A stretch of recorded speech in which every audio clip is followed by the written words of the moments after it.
Unacademy. Let's crack it. Hey guys, welcome back to our YouTube channel Rankers Avenue. Myself Chavi Harkawat.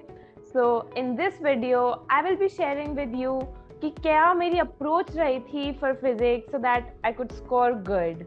Before I begin, please do subscribe to our channel Rankers Avenue and do not forget to hit the bell icon so that you don't miss out on any notification for my upcoming videos.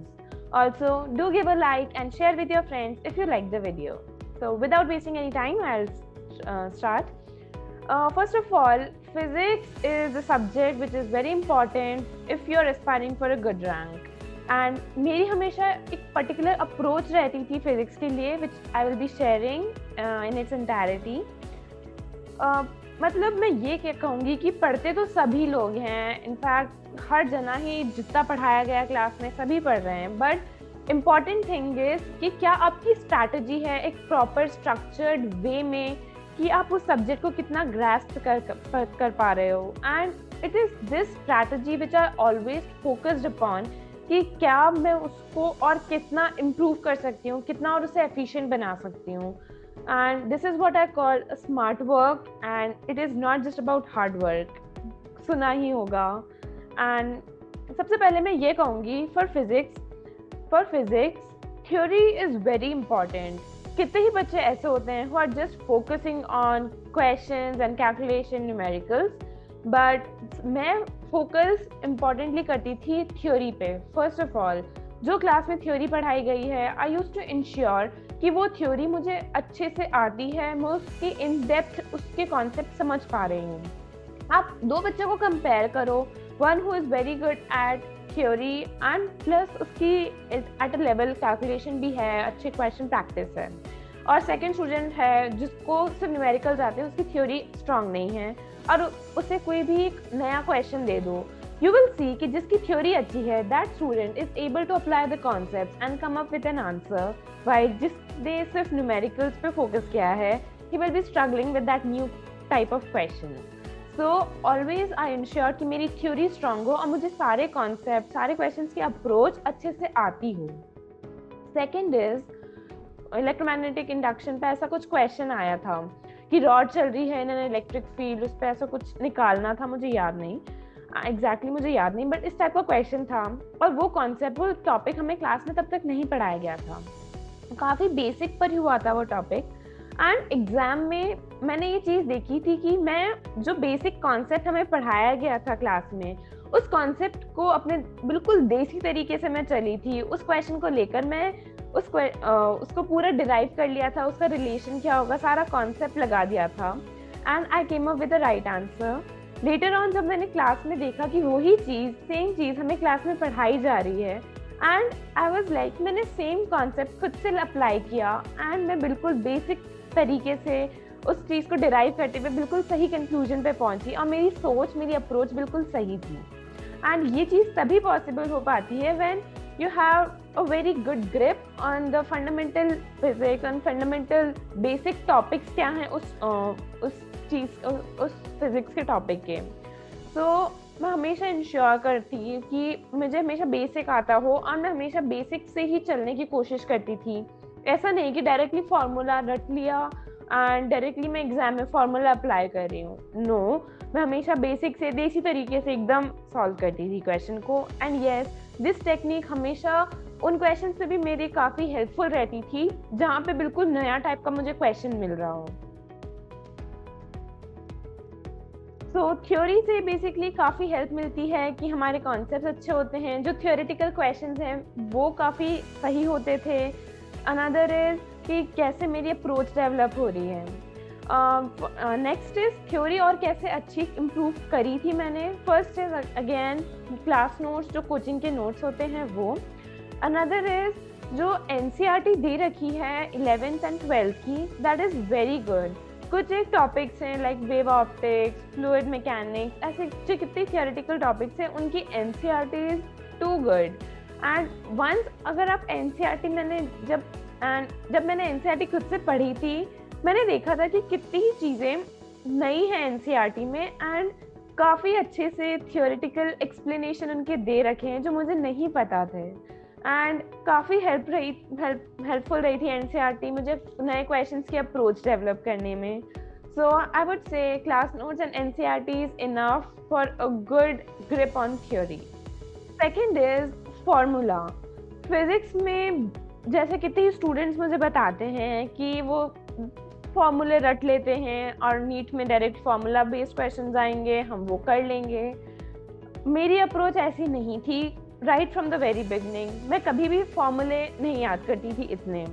जितने basic फॉर्मूले हैं, like आप 11-12 complete करोगे, by the time 20-25 या maximum 30 फार्मूले हो जाएंगे, and वो बेसिक फार्मूले हैं. ऐसा नहीं है कि हर चीज़ का अलग फार्मूला हो, नहीं. मैं सिर्फ उस टॉपिक के जितने बेसिक फार्मूले होते थे बस उन्हें याद रखती थी, और जितने भी नया या उससे एक्सटेंडेड वर्जन का कोई क्वेश्चन आता था तो मैं एग्जाम में बैठ कर ही उसको डिराइव करती थी.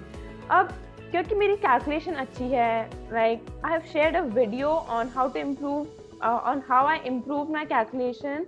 The link is there in the description box below. So if you want to check out कि कैसे मैंने अपनी कैलकुलेशन इम्प्रूव करी थी, go on that link. So क्योंकि मेरी कैलकुलेशन अच्छी थी तो मैंने मुझे काफ़ी हेल्प मिलती थी कि मैं एग्जाम में उस चीज़ को डिराइव कर सकूँ. And that derivation is not very long. ज़्यादा 15-20 सेकेंड ज़्यादा लग जाते थे, बट मुझे उस चीज़ को रटना नहीं पड़ता था. एंड उसी टाइप का अगर कोई नया क्वेश्चन मेरे सामने आया तो मैं उस क्वेश्चन को इजीली कर सकती थी. फॉर एग्जांपल मैंने KVPY का अपना एक्सपीरियंस शेयर किया, and I have also shared it in my previous videos कि कैसे एक ट्रिग्नोमेट्रिक एक्सप्रेशन वाला क्वेश्चन था हमारे नीट के पेपर में, and I solved it very efficiently. तो आई वुड से कि फॉर्मूले ज़्यादा रटना मत, उसमें जितने बेसिक फॉर्मूले थे बस वही मैंने किए थे. एंड अब जैसे कितने ही ऐसे रिलेशंस होते हैं, फॉर एग्जांपल कि रिंग का या स्फेयर, सिलेंडर, व्हाटएवर, उसका यहाँ पर फ्लक्स ग्रेविटेशन कितना होगा, जो भी ऐसे उसका फील्ड कितना होगा, फ्लक्स, जो भी ऐसे क्वेश्चंस होते हैं जो पर्टिकुलर रिलेशन वाले हैं और वो काफ़ी पूछे जाते हैं. डेफिनेटली मैंने उनको याद रखा था, but still if in case अगर वो याद नहीं होते हैं तो आई वुड से कि एग्जाम में भी ठीक है 2 सेकेंड लगेगा, उसको डिराइव कर लो. बट मेरी अप्रोच रहती थी कि भाई रिंग्स में ये are a kind of question जो डायरेक्टली नीट में उठ के आते हैं and directly formula base solve हो जाते हैं, और उनके फार्मूले याद करना इज़ नॉट वेरी डिफ़िकल्ट.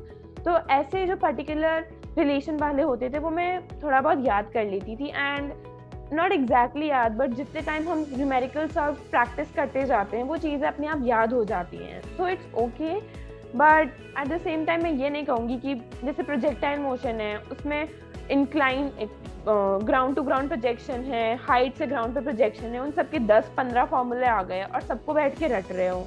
नहीं यार, सिंपल XY एक्सिस बनाओ, उसको सॉल्व कर लो and it becomes very easy. मुझे फॉर्मूले रटने नहीं पड़ रहे हैं.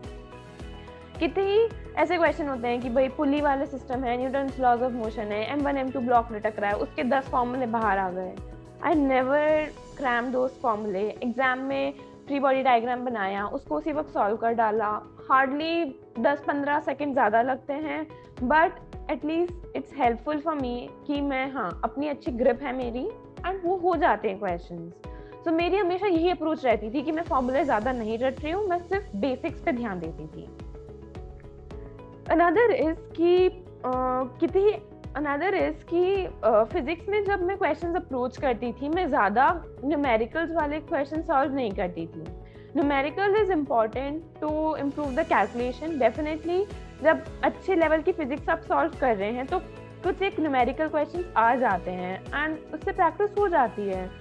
बट मेरा फोकस ये रहता था कि मैं उन क्वेश्चन के एल्जेब्रिक फॉर्म वाले क्वेश्चन ज़्यादा सॉल्व कर रही हूँ कि भाई पुली सिस्टम है, M1 M2 ब्लॉक लटक रहे हैं या 3 ब्लॉक्स हैं, फ्रिक्शन वाले क्वेश्चन है, M1 M2 M3, ऐसे वाले क्वेश्चन हैं उसमें फ्रिक्शन कोफिशिएंट दे रखा है. तो जब ऐसे क्वेश्चन एल्जेब्रिक फॉर्म में मैं करती थी तो काफ़ी ज़्यादा हेल्पफुल रहता था कि मैं कैलकुलेशन भी at the same time improve कर पा रही हूँ एंड उस चीज़ को मैं समझ रही हूँ. कैलकुलेशन करना इज़ ओके वो हो ही जाता था and by the time physical से भी कैलकुलेशन इम्प्रूव हो जाती थी।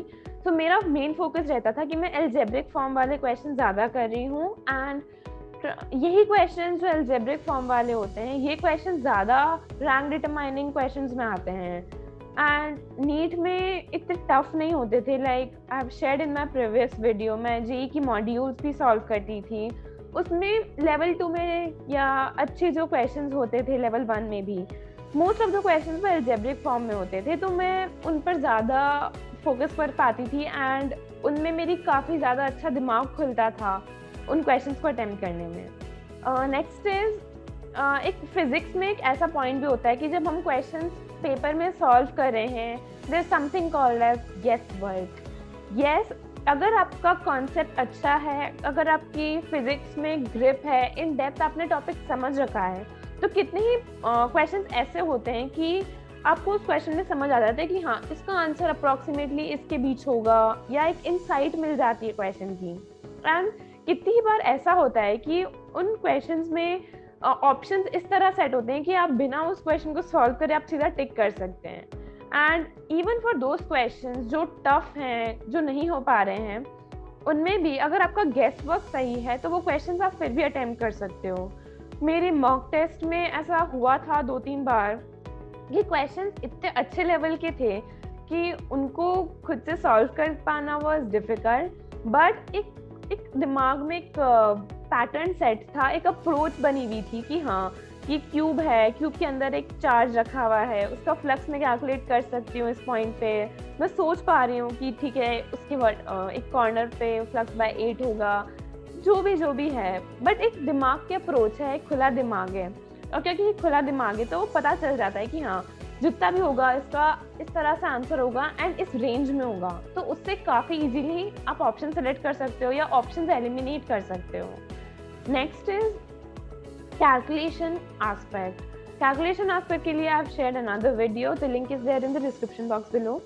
नेक्स्ट इज उसमें कैसे कि कितने क्वेश्चंस ऐसे होते हैं कि उसमें नेगेटिव ऑप्शंस इस तरह दे रखे हैं, पॉजिटिव हैं, उसमें से एक नेगेटिव है एंड आपको पता है कि नेगेटिव वाला ही आएगा, you can directly tick on that option and go ahead. कितने क्वेश्चंस ऐसे होते हैं कि कितनी बार ऐसा भी हुआ था मेरे साथ कि आपने कैलकुलेट करके आंसर निकाल दिया but you are not still sure कि आंसर सही कैलकुलेट किया या नहीं, या फिर कितने ऑप्शंस ऐसे होते हैं कि आप उनको रिवर्स में भी जाकर आप चेक कर सकते हो, तो आप रिवर्स तरीके से उस क्वेश्चन को ऑप्शन से सॉल्व करके आप क्वेश्चन पर अराइव कर जाओ, तो वो काफ़ी हेल्पफुल रहता है कि ऑप्शन एलिमिनेट करके कर रहे हो, गेस वर्क कर रहे हो, या फिर रिवर्स अप्रोच में आप ऑप्शंस के थ्रू जा रहे हो। तो ये चीज़ें भी काफ़ी हेल्पफुल रही थी मेरे लिए। एंड फिज़िक्स में ये ऑल टुगेदर सारी चीज़ें हैं जो काफ़ी हेल्पफुल रही थी मेरे लिए। So summarizing, I would say to improve for a strategic approach to physics, I used to focus more on theory. For theory, NCERT class notes.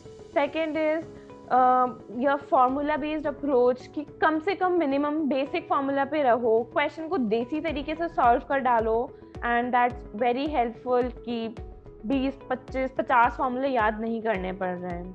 Next is questions को एल्जेब्रिक फॉर्म में solve करो, M1 M2 के form में। And final is कि अपनी calculation improve करो and for fast calculation अच्छी होनी चाहिए and that really help. So I guess I have almost covered my physics and overview, तो मिल ही जाएगा आपको कि क्या मैंने किस तरह से फिजिक्स को अप्रोच किया था। And yes, this was definitely the strategy which helped me score 180 on 180. Please do like if you agree if this strategy also worked out for you, and also tell me in the comment section if you have any suggestions for me to address in my upcoming videos. So all the best, good luck, bye.